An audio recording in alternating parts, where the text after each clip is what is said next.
Yay! Oh, still some people pouring in, great.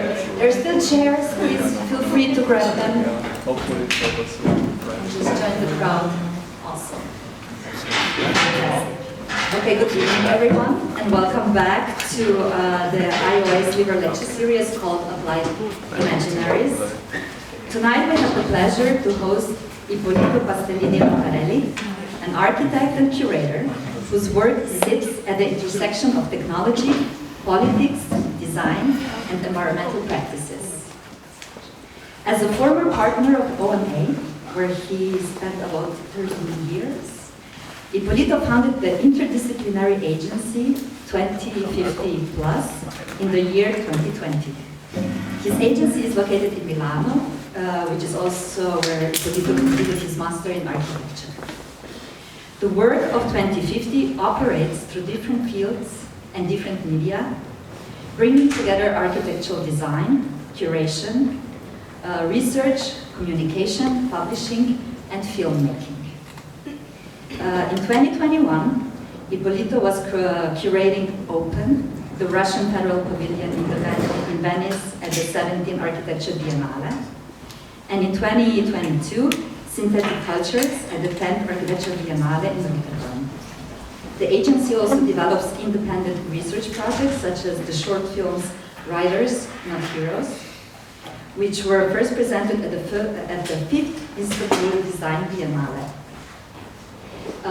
The agency also conceived the scenography and set design for Nebula and Penumbra, for the In-Between Art Film Foundation in Venice, as well as for the opera Diluvio Universale, for Teatro Donizetti in Bergamo, as well as the exhibition design for the retrospective of Meredith Monk, Calling, for the Haus der Kunst in Munich, and the exhibition Aquaria, or the illusion of a boxed sea, at the MAAT Museum in Lisbon.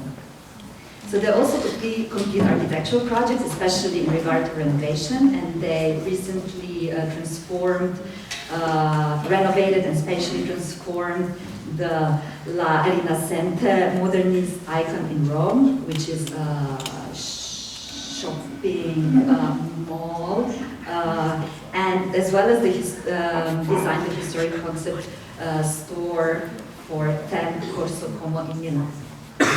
So in 2018, Ippolito also co-curated the European Nomadic Biennial called Manifesta 12 in Palermo, which was titled The Planetary Garden, Cultivating Coexistence.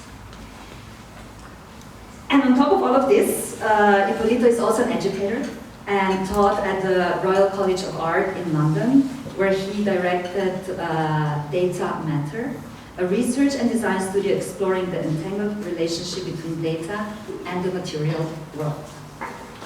So according to interview in Wallpaper, 2050 was established upon a number of premises, and I quote, to be an interdisciplinary and inclusive platform that uses spatial practices as a medium, not as a goal. To be independent in order to develop a political position through the projects or collaborators they engage with. To use intersectionality as a framework to look at real-world dynamics and issues. To work transversely across commercial and non-commercial domains to benefit of the osmotic transferring of knowledge and skills between the two. So in terms of Imaginaries, maybe we could consider these mentioned premises as formative, calibrating the lens through which the agency looks at space situated in our contemporary world and its political dimensions. So today we will see a series of projects and which will point to the premises mentioned and how they intertwine design and politics. And please, without further ado, please welcome Ippolito Pestellini Laparelli.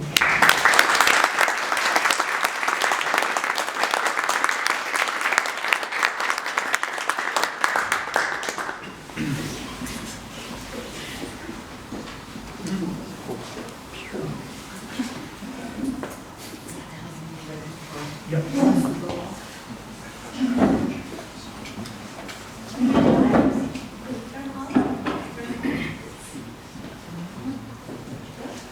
Everything went to sleep, sorry.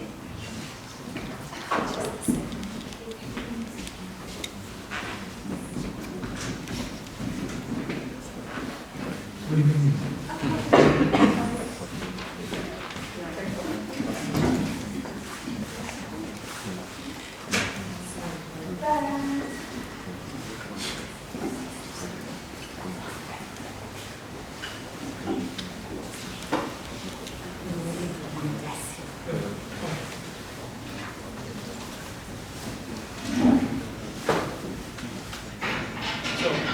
We can go in line up. Yes. So good evening. Thank you for the invitation, and also apologies for not being there with you on the 6th of November. I was stuck in bed with very bad flu. Thank you also for the introduction. As you probably understood, my practice and work is rather schizophrenic. It's been schizophrenic in the past few years, so everything that is at the opposite of some sort of a curated, homogeneous research stream. I will start with a short introduction of our studio. We are an architectural studio, 50 plus works across different formats and interests. As it was said before, our framework of interest sits in between technology, politics, environmental practice, and design or architecture. We consider space as a medium rather than a goal, and we work across various formats, from filmmaking to architecture, stage, scenography, curatorial practices, and so on. What is very important about our studio is that we are a network of people. The studio is conceived as an open platform. The majority of the people involved in such platform are also involved in parallel projects, which have or parallel collectives or parallel research, in a way, efforts.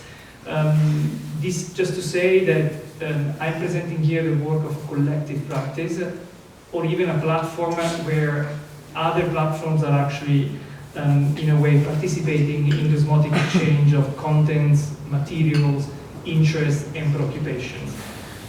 Differently from my 13 years at OMA, let's say the ambition or the premises of 2050 Plus was to, in a way, establish an entity that was as open as possible towards external influences. So, I will run through very quickly a number of projects before deep diving into some case studies, which I thought were relevant for this particular lecture series. So as it was said, I've been involved in large curatorial events such as Manifesto 12 in Palermo, but also very intimate programs related to various ways of sensing the city of Milan. We have produced research videos, curated digital environments, produced publishing projects or editorial projects, orchestrated performances, designed scenographies. We will talk about that later. Worked a lot in fashion. In a way, fashion is an interesting way to test your, in a way, the relationship between space and performance, so space, bodies, and times. And Milan is obviously a center or a perfect milieu to actually explore such investigations. Exhibition design. This is from exhibition called Penumbra, but also permanent exhibition design spaces. This is the National Museum of Oslo for the Fredriksen collection. And then architecture, mostly related to the preservation of existing buildings or the transformation of existing buildings. When we are involved in traditional architectural practice, we don't build anything new. We work as a choice. This intersects, in a way, our political dimension only on existing fabrics. This is Corso Como, and this is the Rinascente building, or the iconic building from Franco Albini in Rome. I will start from a project that I rarely presented in public because of the problematics that it somehow brings and caters, which is the curation of the Russian Federation Pavilion and the 17 Architecture Biennale, which took place, strangely enough, across 2 years, 2020 and 2021, because of course in 2020 the biennial was postponed. The subject of the project, which was called Open, was the pavilion itself. The pavilion as architecture and the pavilion as an institution. The core of the investigation that we tried to unfold through those months was basically the idea to look and discuss the role of national pavilions within larger context of global cultural events in times of global crisis, but also look at the way architecture could actually reflect such investigation on the current status of cultural institutions. Because of the pandemic, in a way, what was meant to be an exhibition turned almost immediately into an online platform, where, in a way, the pavilion became some sort of virtual entity, almost a living object that we had to curate throughout much more extensive period of time. And of course, the format somehow changed. From an exhibition, we turned the entire program to environments which were not meant to be explored, or not explicitly at least. So the image that I was showing you before was actually taken from an online game that took place inside the pavilion, developed with Mikhail Maximov, game designer and artist from Moscow, which was basically investigating the relationship between, or the coexistence and the conflicts between human and non-human beings across a sort of lyrical scenarios that took place in the Giardini and in the pavilion when the Giardini and the pavilion in Venice were not accessible. Looking at the institution from a kaleidoscopic, in a way, lens also brought, in a way, to the fore very simple means to, dissect the way the institution is actually functioning. This is a chatbot game that was released also online and then eventually presented in the pavilion by a collective called Lion and Unicorn, in which you could simply decide to be either an intern involved in the curation of a national pavilion or the cultural ministry, according to various scenarios, and in a way navigating the chatbot was a sort of simulation of what was meaning to navigate the institution in times of pandemic and in times of the making of a project that was actually orchestrated around ideas of cultural diplomacy. That's why it was called actually Open.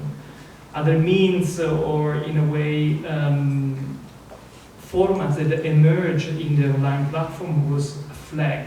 So we took, in a way, the symbol of national identity, and together with Electric Red, a graphic design office from Russia but based in New York, somehow launched a platform in which the flag became an exercise of collective identity, which was eventually shown in the physical pavilion. The backbone of the entire project was actually a very simple operation. We launched, through the times in which the Giardini and the Biennial were closed, a sort of epistolary journey. We basically asked 30 people around the world, a sort of interdisciplinary cohort, ranging from politicians, technologists, artists, directors of museums or schools or cultural institutions in general, to basically pose and respond to the question of how to deal with institutions in times of global crisis. A very, very simple prompt. This created a sort of archive or a compendium of positions about what the pavilion could be, but also what other institutions could actually be at the time.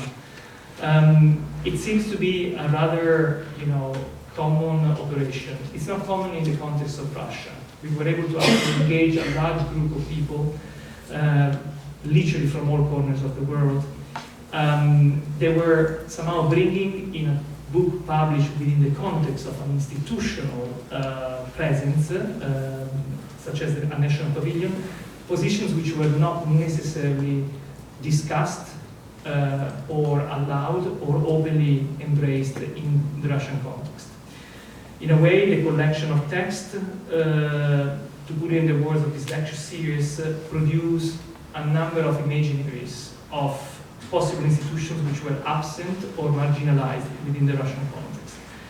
Of course, the invasion of Ukraine changed completely the context of this project too, but it's important to actually situate this particular effort in a specific moment in time. The book, and then, which was first basically a project that happened on the online platform, was structured around a number of keywords, which were topics, which basically were embedded into a larger semantic landscape. They were that was somehow characterizing those topics in a more focused way.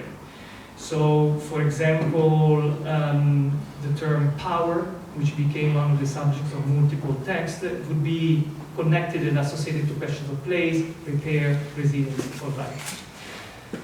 The positions are very different, and what we like is that a lot of the writers actually looked into spatial models to describe or to basically argue what they were actually dealing with, or trying to argue. So, Sebastian Jama, curator and educator based in London, wrote about cultural institutions through the lens of collective kitchens, as places where to nurture forms of care and well-being for our society. I'm going to be very brief. Giovanna Borasi, the director of the CCA in Montreal, advocated instead for cultural institutions to abandon any form of neutrality and recognize their complicity into larger systems.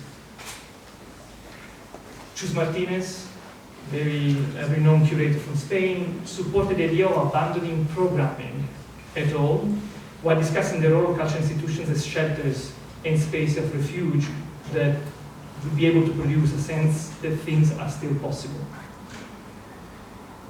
Russian architect and curator Kostan Bundarin instead suggested to open the doors to underground culture, from nightclubs to raves venues, a space for political renegotiation and experimentation. And finally, Russian architect and researcher Alina Natmieva basically argued to abandon the dichotomy between virtual and the real, claiming that the rules of the next generation of virtual worlds are still up for negotiation, and that they will open up new social forms and practices beyond their corporate enclosures. So this became a sort of compendium that somehow steered the conversation that happened online, and in a way kept the network of people involved within this project alive through the launch on a weekly basis of such prompts. Eventually the project happened.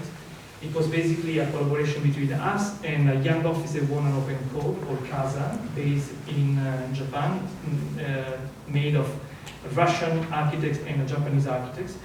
The construction site was documented as a form of institution in the making through the physical transformation of the pavilion. The main operation, and this is a sketch from Casa, that was made on the originally 1917 structure, was to open up everything that was closed through times in such a way that the pavilion would open both towards the lagoon and its fragile ecosystem and towards the biennial in a sort of symbolic gesture that was reflected in the nature of the platform of line.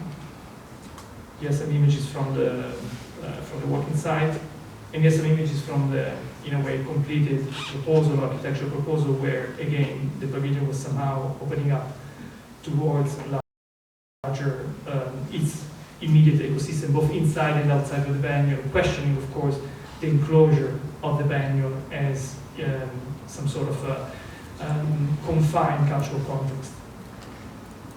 So a terrace used eventually only by Kabakov in the past as a possible site of interpretation was actually opened up to the public. And then pieces of the online project landed delicately in the space, such as the book, the experience of the flag, while the project in itself became a sort of experimental nature, a sort of experimental theatrical machine that allowed, for example, through the introduction of movable floors and beams, the transformation of the pavilion not in a way being confined to a fixed architectural identity. So I'm going to be quite quick here. That's in a way the transformation was part of the architectural, in a way, revisioning of the pavilion and its institutional, in a way, identity.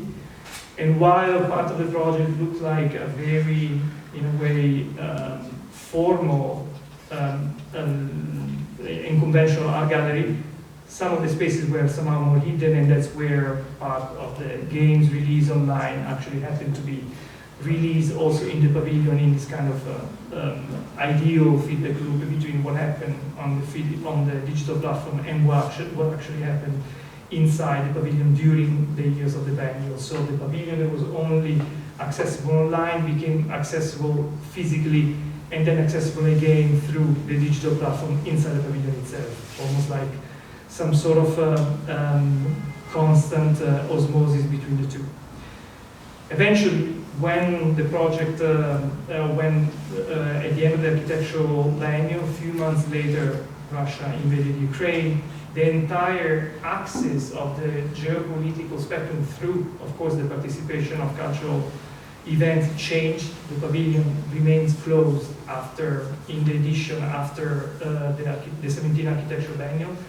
It became the subject and object or the background of protests of multiple artists, and right now stays suspended as a project in a way that doesn't really found a new repositioning, both within the biennial and both within the larger context of events such as this one.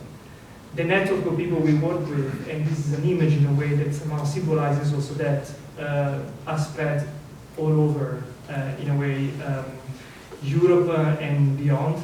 We work through the project, through the 2 years of the project with almost 20 Russian collaborators between Moscow and St. Petersburg. In a way, a community of people mostly related to cultural production that were the first victims of the, let's say, intensification of the, let's say, regime of control and censorship in Russia. They fled short time after the Russian invasion. And in a way, that network still exists, and I like to think that in a way the legacy of this project relies in the nurturing, in a way, of the network that the pavilion in itself helped to establish through those years, through those 2 years of engagement. We said before that I'm going to present 5 case studies of 5 projects. If you have questions after each project, please ask, so that this doesn't become just a frontal, in a way, conversation from me to you. So, no questions? Then I'm okay. Well, go ahead. No? Yeah, I mean, it's amazing. Yeah, thinking about the people you work with, where they are. We also have a friend who works straight away, in Bratislava, and what is exactly, what do you think is the legacy of these 2 years? I mean, work well, there, you know? there, I don't know. Yeah. I don't know because I was never able to go back, actually. And in all honesty, the majority of the people that we work with, they left the country. And they are in Vienna, some of them, or in other places. Some of them are in Italy, actually, in Milan. Some of them, or many of them, are in Turkey. That network still exists, in a way. And obviously, this project, before the Russian invasion of Ukraine, was structured around premises of cultural diplomacy. I was, a non-Russian curator that was called into the process.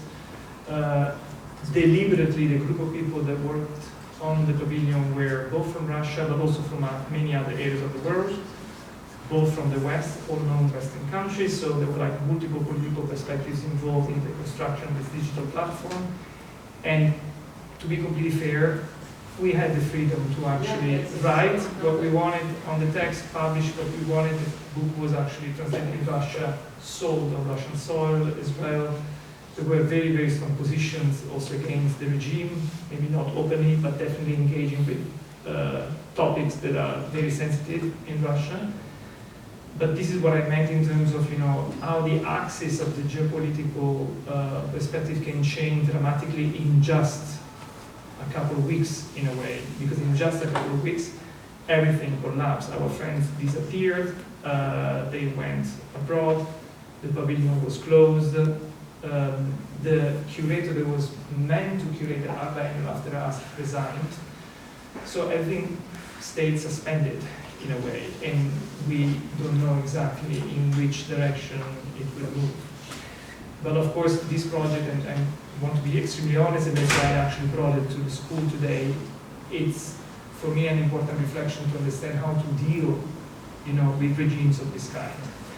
And I was just mentioning just before the talk that I wrote recently a text for a publication, and the editor of the book is a Serbian friend, in a way, and she was insisting on not being apologetic in engaging with such a context, because there are always in regimes that are like so problematic, such as this one, of people that need this project to actually be, you know, engaged into wider network of cultural solidarity. So if I can say, the only legacy is literally solidarity here. Yeah.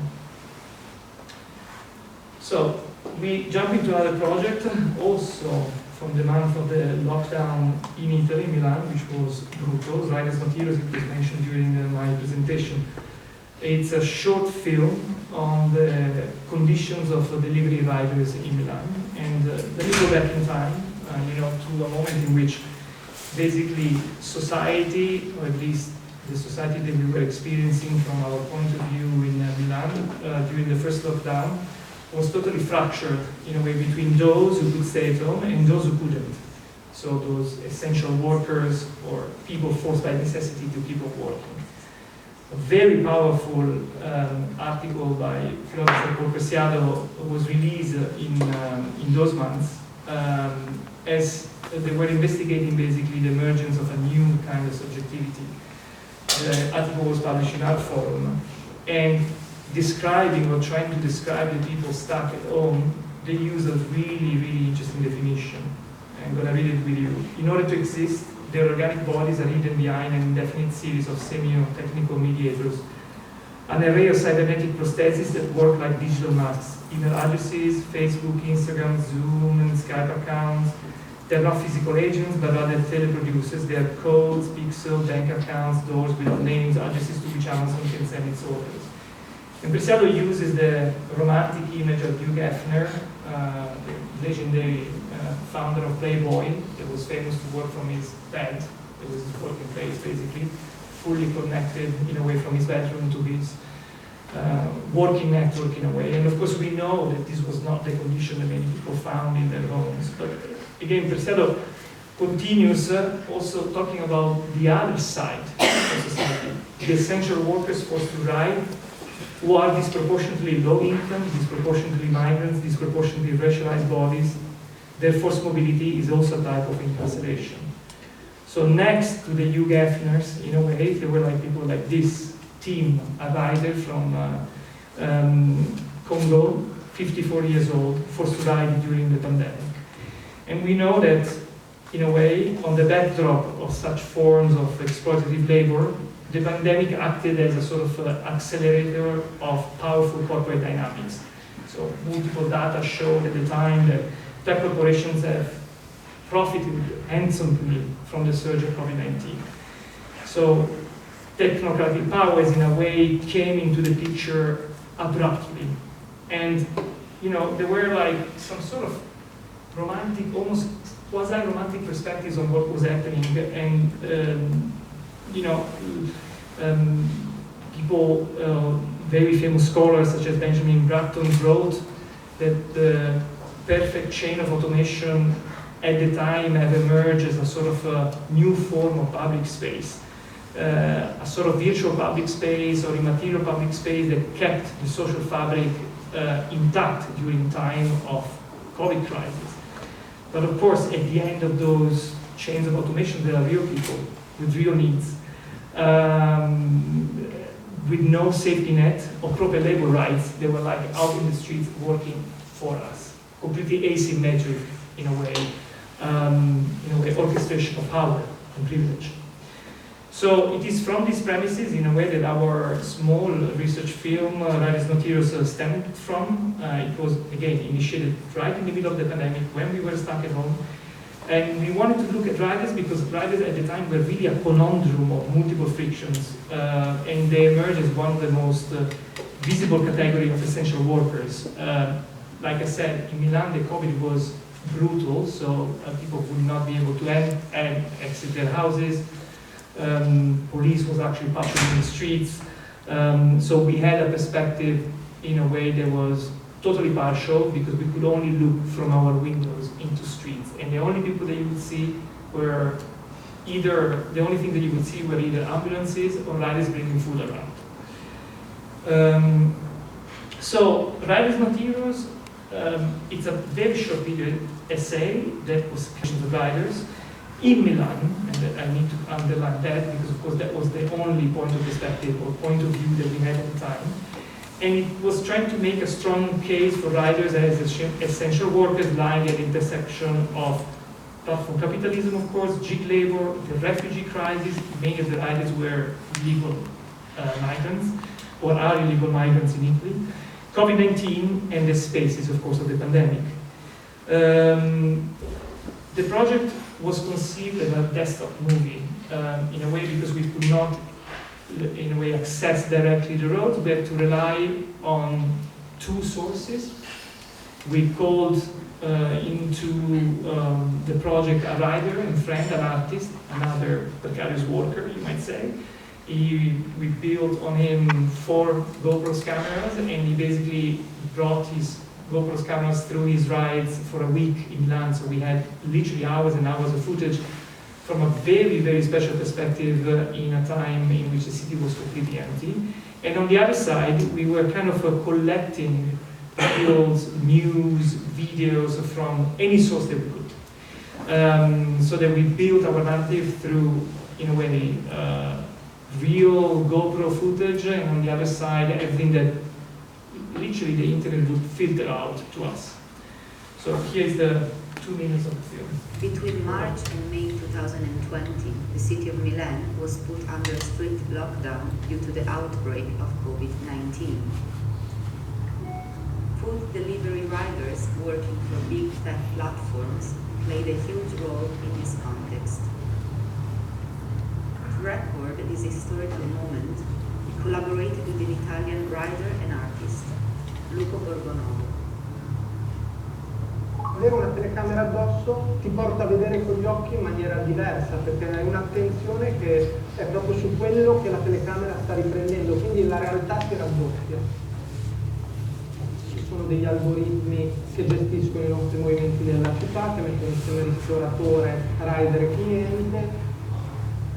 Questa dimensione dell'algoritmo di questo movimento, che è sintetica, che è fibra, che è eterea ma tecnologica, viene elaborata da me come una dimensione quasi da deriva situazionista. Milan is the national capital of food delivery, with an estimated number of 3,000 riders working across the city. More than half of them are migrants. 40% from Africa, 15% from Asia, 5% from South America. When the city was totally empty, riders were the only people who kept moving around, what then resembled the ghost town, until their social functions finally started to be recognized. From being invisible, they finally got to be seen. Now, chapter 2 instead was filmed and produced immediately after the end of the first lockdown, and it was called Anatomy of a Delivery. And in a way, it tried to portray through another short film. Each film was around 10 minutes, basically. Everything that is concealed behind a sample tap on a screen. You know, the chain of sequence operation, procedures, and invisible frictions that happen every time that we touch one of our devices. This is a complex system where physical, biological, mineral, chemical, and synthetic regimes are entangled in a short time frame and across scales, from the microscopic to the planetary and beyond. So you might think about the scales that are actually entangled in such operations: the physical infrastructure of data, the biological structure of our muscles, the architecture of data centers, the architecture of backpacks, the design interface of phones, to the design of our epidermis. And in a way, this was a sort of map that exemplified through, you know, the tools that we have, drawing tools, the, in a way, anatomy of a delivery between those who are actually delivering food and those who are actually receiving food or placing the order. It was entirely shot in a studio, and it looked in a way differently from the first one, at a parallel condition of precarity on both sides of the phone. So, where you might say a food delivery rider and a precarious worker are part of, in different proportions, of the same system of social injustice inequality and extraction. So these are some shots from our studio shooting in a way, and this is a minute trailer of the second chapter. It all starts from a basic chemical input, hunger. From a scientific perspective, hunger can be regarded as an identifiable conscious sensation, which reminds organisms that food should be sought for or eaten. Hunger is primarily a biologically instigated drive for nourishment that is essential for survival. Giallo, 26, from Can, Name, Rider. Lorenzo, 23, from Milan, Italy, editor.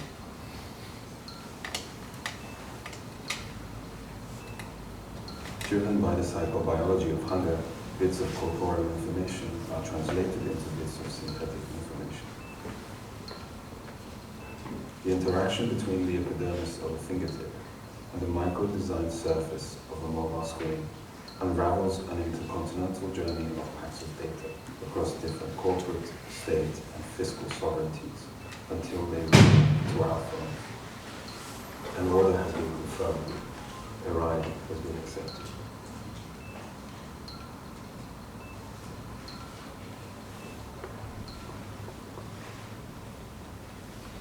So what we like to say, I mean, the projects, of course, were in a way independently initiated.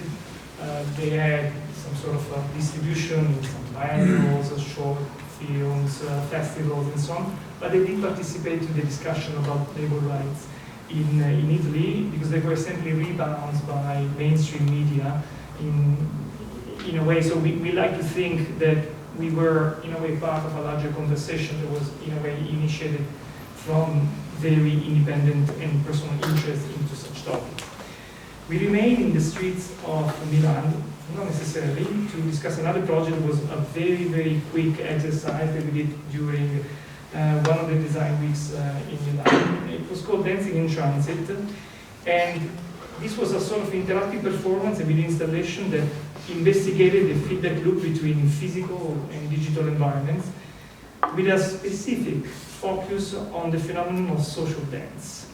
You might know videos such as this one, but now this is archaeology in a way.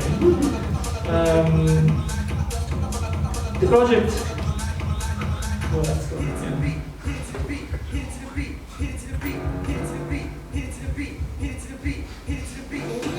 I just leave it.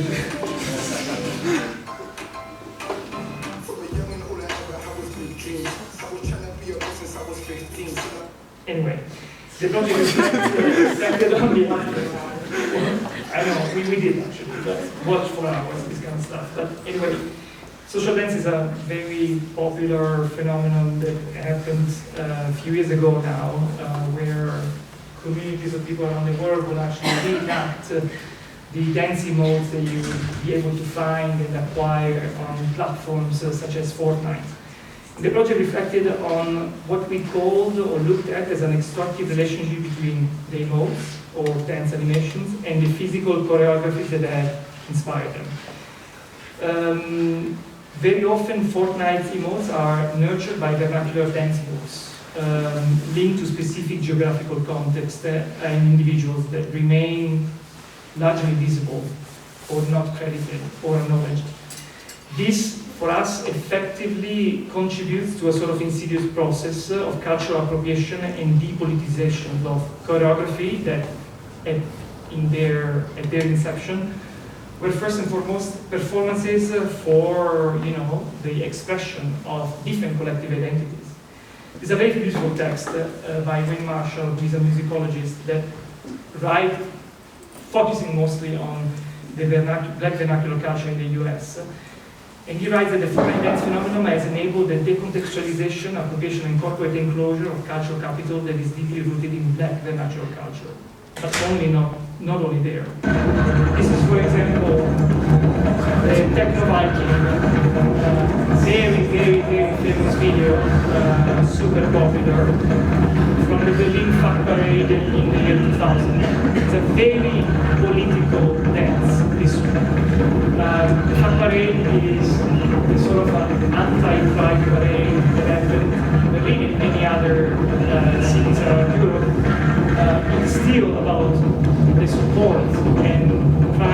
gay rights, but it refuses the commercialization or the capitalization of gay rights in the West in general. This same dance was literally translated in fortnight. Technoviking in fortnight 2020, which is of course in a way completely depoliticized of any of the initial charge that the in a way original dance had. Yeah. So you can find the Technoviking in fortnight in multiple scenarios. Again, we spent hours there. So what we tried to do was to premise on Marshall's observation and in a way also very engaged in this excavation of e-modes and dance moves. We ask ourselves if this process of cultural appropriations and depoliticization could be not just staged, but even reversed. So we took over a subway station in Milan, most generic place that you can find, and we here initiated dancing in transit over 2 days. So it was a really temporary kind of event during one of the Milan design weeks of a couple of years ago. We sort of built a mirror, collected a number of emotes, and let the screen simply dance in public space. With all this kind of allowing anyone within the context of the subway to engage with those screens in the way that they wanted to. And of course, allowing themselves to be reflected in the screens, dancing along with the emotes. Dancing in transit for us raised the question, or raised multiple questions in a way. So how to reclaim social dancing as a zone of unmediated self-expression and free manifestation of identity politics, but also, most importantly, what is lost and what is gained in the transition between the digital and the physical. So, partially, this was a very informal encounter. We allowed the people from the subway to simply engage with our small installation. And partially, instead, we invited 3 communities that hack public space in Milan to dance along with emotes. So the queer Vogue of Muda, it's a house in Milan that normally gathers in the center of the city every Thursday night, which of course dance as a way to claim and express their queer identity. But also the Filipino-Italian intense crew that dance and hip-hops in certain areas of the city. Or again, the Caporale San Simon, another community of migrants that actually work around folkloristic dances in the public space of Milan. So this is a relationship which comes with certain complications and difficulties. Street dance for this community is likely to stem from various motivations. The affirmation and celebration of queer identities, the strengthening of bonds of solidarity among members of the diasporic communities, just to name a few. But that always has to confront itself with the reality of hacking urban public spaces. What we tried to do was basically to bring, in a way, the dimension of the 490 modes into public space, and having the choreographies emerging simply from the conversation, in a way, between the emotes on screen and the communities in the subway. Eventually, the project also had different iterations, and it was brought to various festivals, almost as some sort of impromptu digital performance, in a way also losing part of its charge of being really in public space and engaging freely and openly the people actually simply passing through those public spaces. So, beautiful image, but I think it was not the right, in a way, evolution of the project. We jump into another project, but we still speak and talk about synthetic bodies. And this is our contribution to the 10th Architecture Biennale in Rotterdam in 2022, which was called Synthetic Cultures. And we were invited in a way to reflect. The biennale was called It's About Time. It was celebrating basically,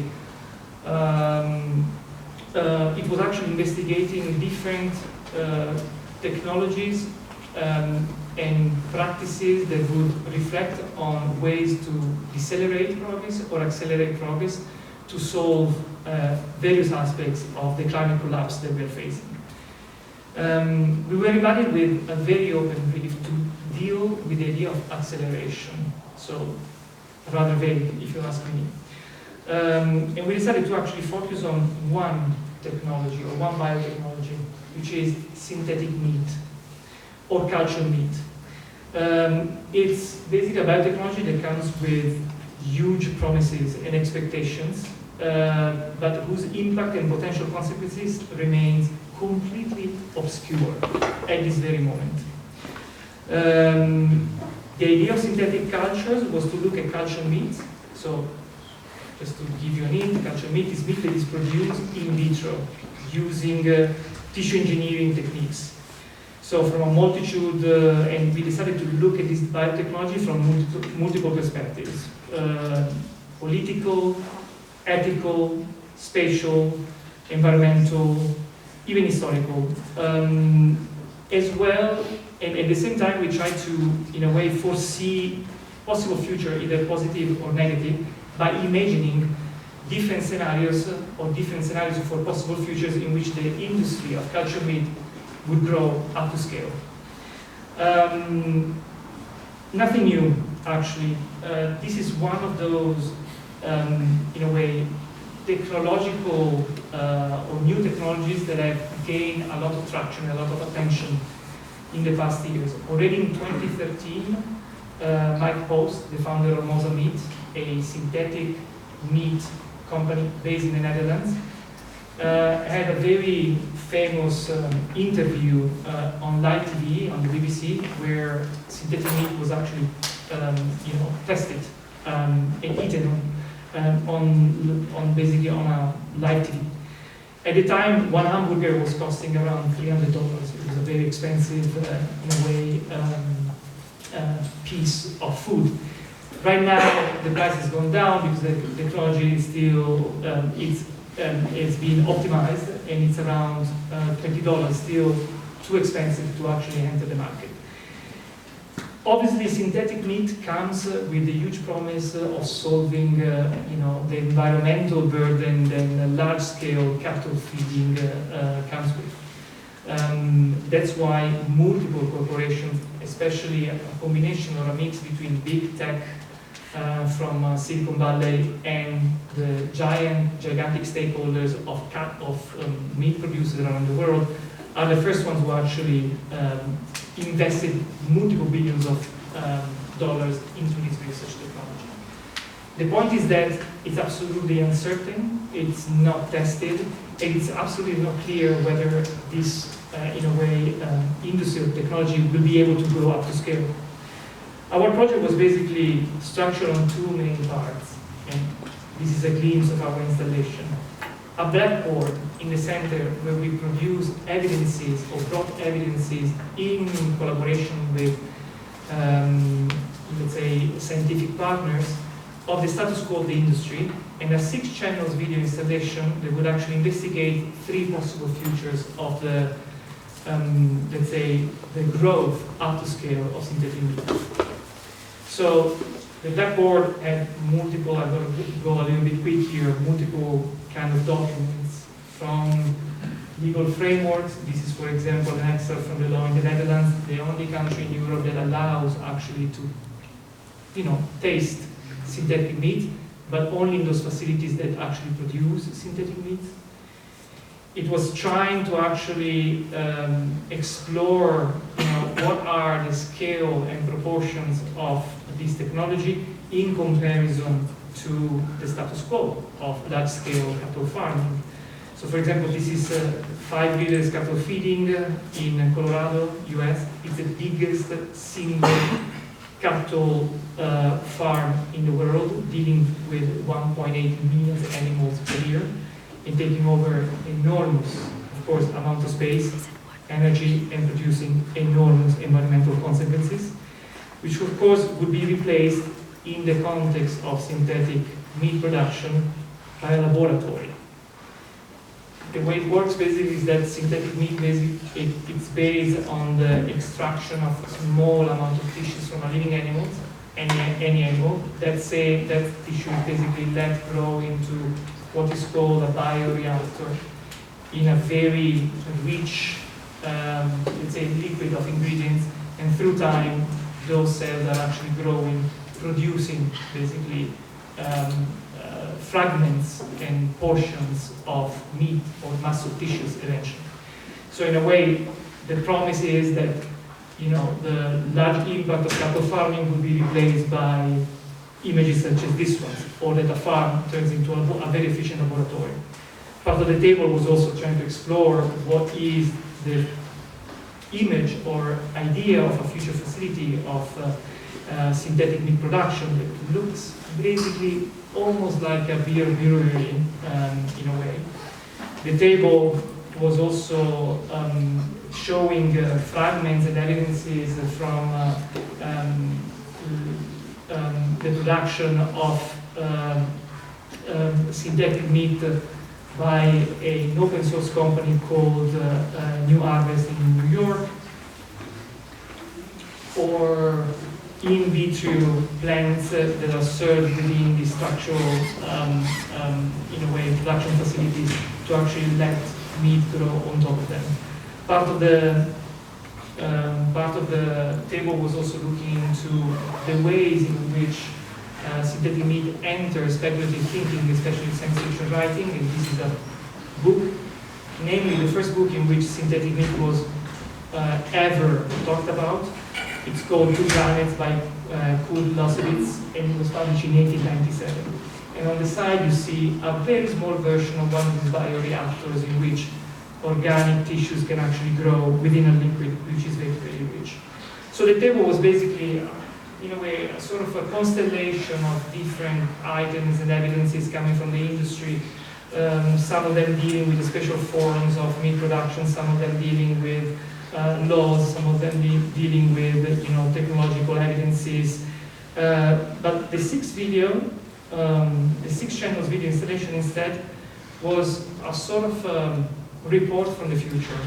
It took place in 2072, so 50 years from the year of the biennial, and it was in a way trying to investigate through the narration of three oracles, three possible futures, one in which cultured meat has been successfully implemented, but it's again another techno-capitalist and exploitative industry in the context of unfettered capitalism. One in which, in a way, a future in which cultured meat has been implemented at a grassroots level, allowing for local mobilization and restoration, and one in which instead a sort of space of ambiguity emerges in which various, sometimes contrasting positions coexist. Cultured meat for some has found a domestic application, for others artificial flesh is a metabolic rift technology to be fought against. We sort of build up our very basic oracle avatars to narrate this story. And I have a few extracts to give you a glimpse or maybe a better sense of how the story was actually narrated. Hello, how are you doing today? That's cool to hear. We hope you don't mind, but we're here to give you a little report from what for you is the future. What for us, it's the present, 2072. A lot will happen for you in the next 50 years. We're here to talk about just one slice of the brave new world of cultured meat, and to address some of your worries, to give you some warnings, and to confirm some of your dreams. Now, the oracles, in a way, from 2072 were basically describing possible scenarios or imageries, again, of the application of such technology. The first one was, in a way, what I was telling you as a sort of, implementation at large scale through large tech industry. And it was somehow conceived as an extension of what we are exactly living at the moment. But the largest area by far is devoted to the bioreactors. This is the so-called room where the meat grows. It's the economic engine room of the company. An endless grid of bioreactors, each the size of a large SUV. Food Pharma was born when our legacy meat company was bought out by a billionaire you know well in the 2020s. he made the smart move of pivoting us to cultured meat. The same thing happened to other meat giants. Those years, the early 2030s, became known as the cultured meat rush. Hundreds of small cultured meat startups and labs sprang up. Food Pharma and a couple of other cultured meat giants bought all of them. It looked brutal, but we knew that cultured meat would only solve the global food and climate crises by producing at the biggest scales possible. Now, the logos that you've seen in this extract are actually logos of companies that exist right now. There's a company that even produces or claims to produce meat of very exotic animals.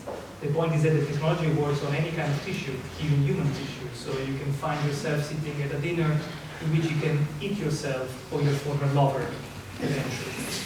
The point is that meat is also a cultural signifier.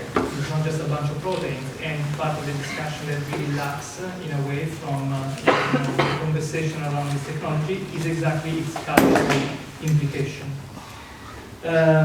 What would happen if meat is turned into another synthetic product that is artificially grown into a factory that is a lab, in fact? Adding another layer of what we call obfuscation in a way. What would be the repercussions in terms of religion, for example, or gender and identity, our connection to, or historical or cultural connection to the idea of hunting, or even to civilization as a whole? Will cannibalism, again, be allowed? The problem is that the definition of culture of synthetic meat is still lacking, linguistically speaking, because there is nothing that somehow can describe something that sits in between the living and the non-living. Artificially grown tissues are not really living beings, but they're also not artificially produced or non-living entities.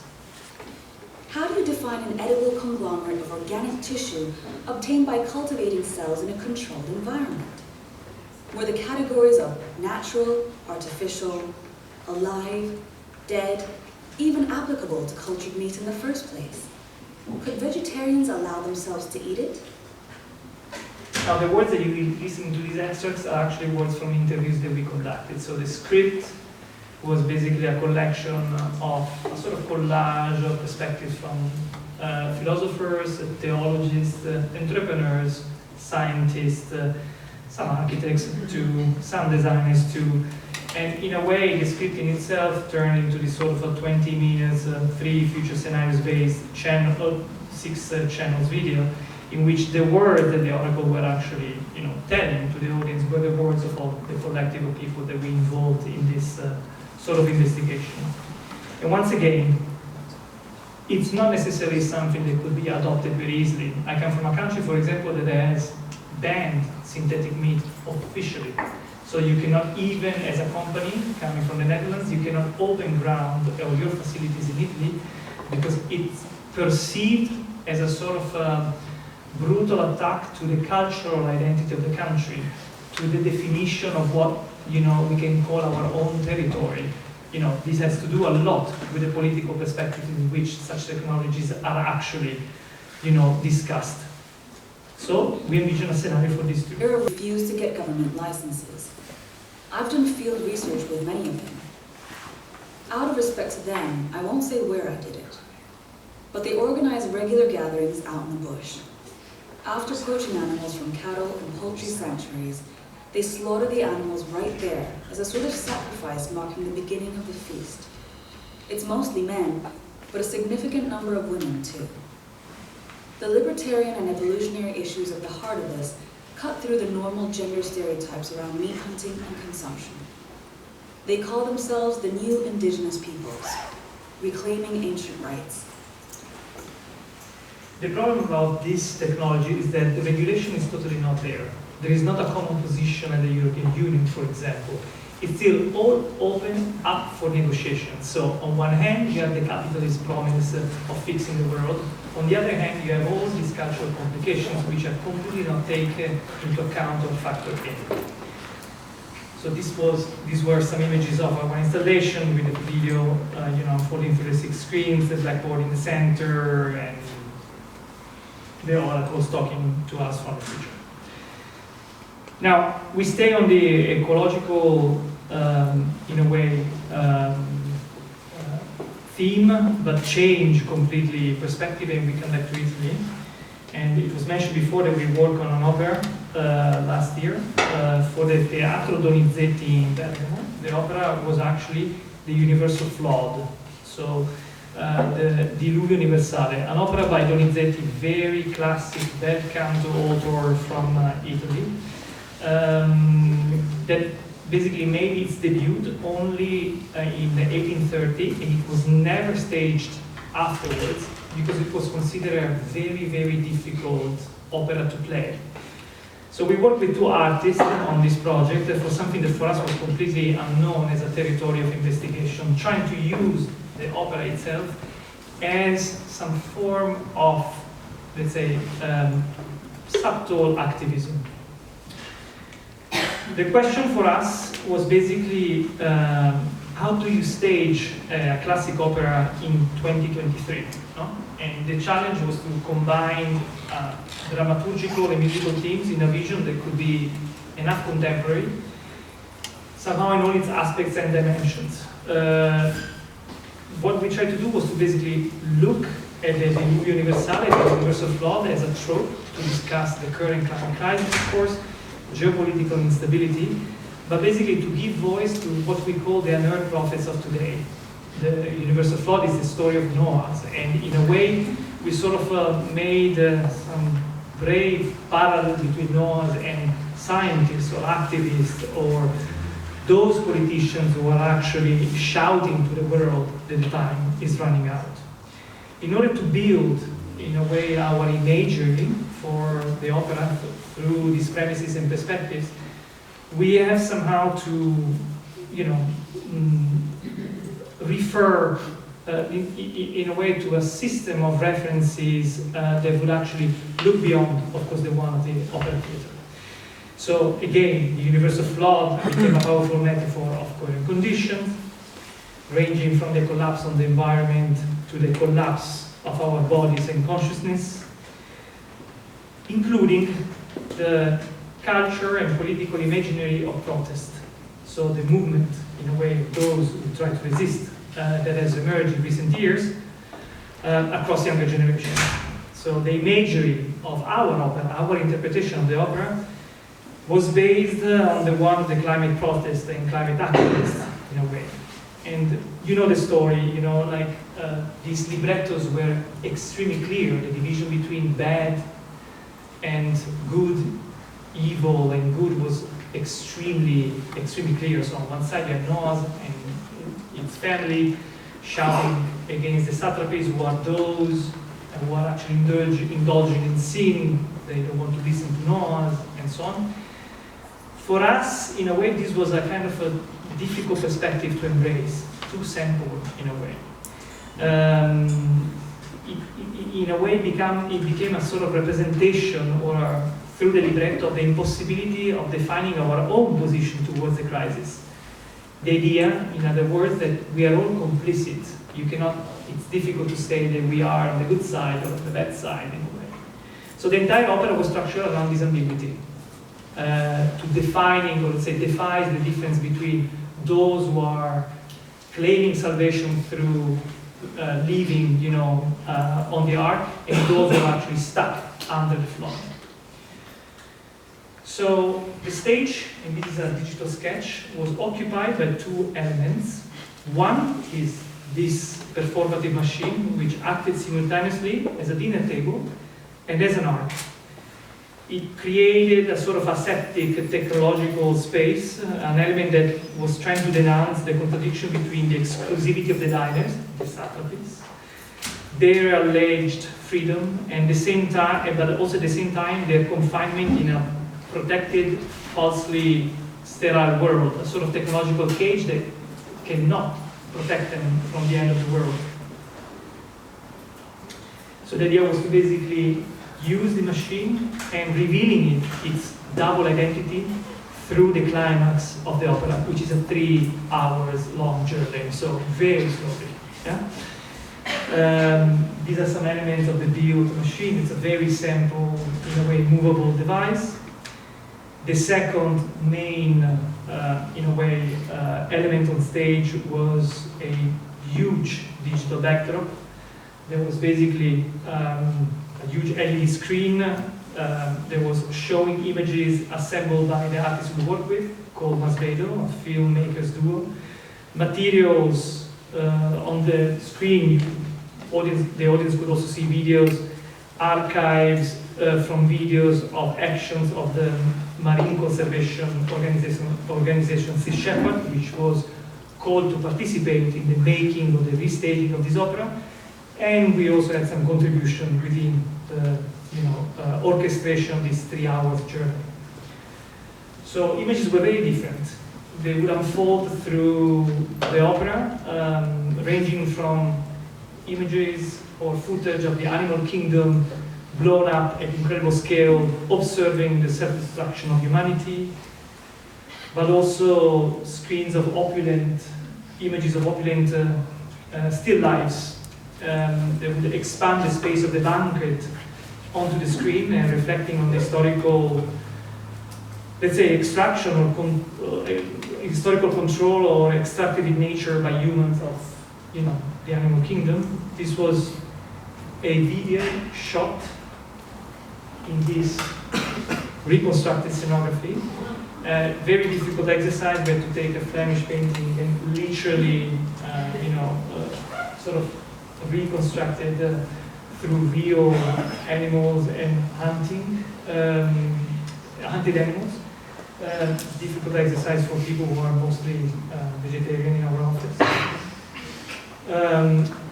And then eventually, again, there were scenes of the dramatic environmental collapse. You see here in the images the ambiguity between Noah and his family and the people attending the banquet, so the satrapies is completely undone through the use of the same costume. So you will never be able to really understand who was actually indulging in sin or being on Noah's side unless you really follow closely the script and the libretto. Again, the coming of the flood was portrayed as a sort of a concrete avalanche. This is one of the final stages of the opera.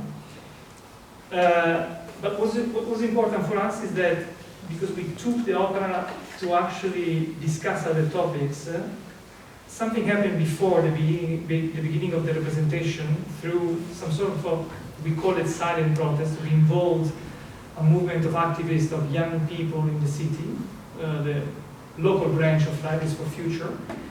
We built a number of devices that some of the actors would bring around. The devices would show, again, archival footage coming from Sea Shepherd, the Marine Conservation Organization that we called to participate in the visual build-up of the entire opera. And in a way, this was some sort of silent climate protest that hit the public space in front of the theater. It was somehow, again, working around the visual imagery of protest, activists, and so on, involving the people that were there to actually attend the opera, in a sort of process of, in a way, hack of the opera theater as a place for, political, environmental discussion. So these are some images of the devices that we conceived, which were movable in a way, something between shields, screens, weapons, whatever. The nice thing is that, in a way, the script was modified only at the beginning to allow the protest to come onto the stage. And then the real representation actually started. So there was a sort of osmosis in a way between the protest and the actual opera. And the attempt was, in a way, to set the scenario of the opera through this sort of silent protest in front of the theater just before the beginning of the representation. Now, I have another project, but we can stop here and leave space for questions if you want. Because I've talked already 1 hour, so my time, I think, is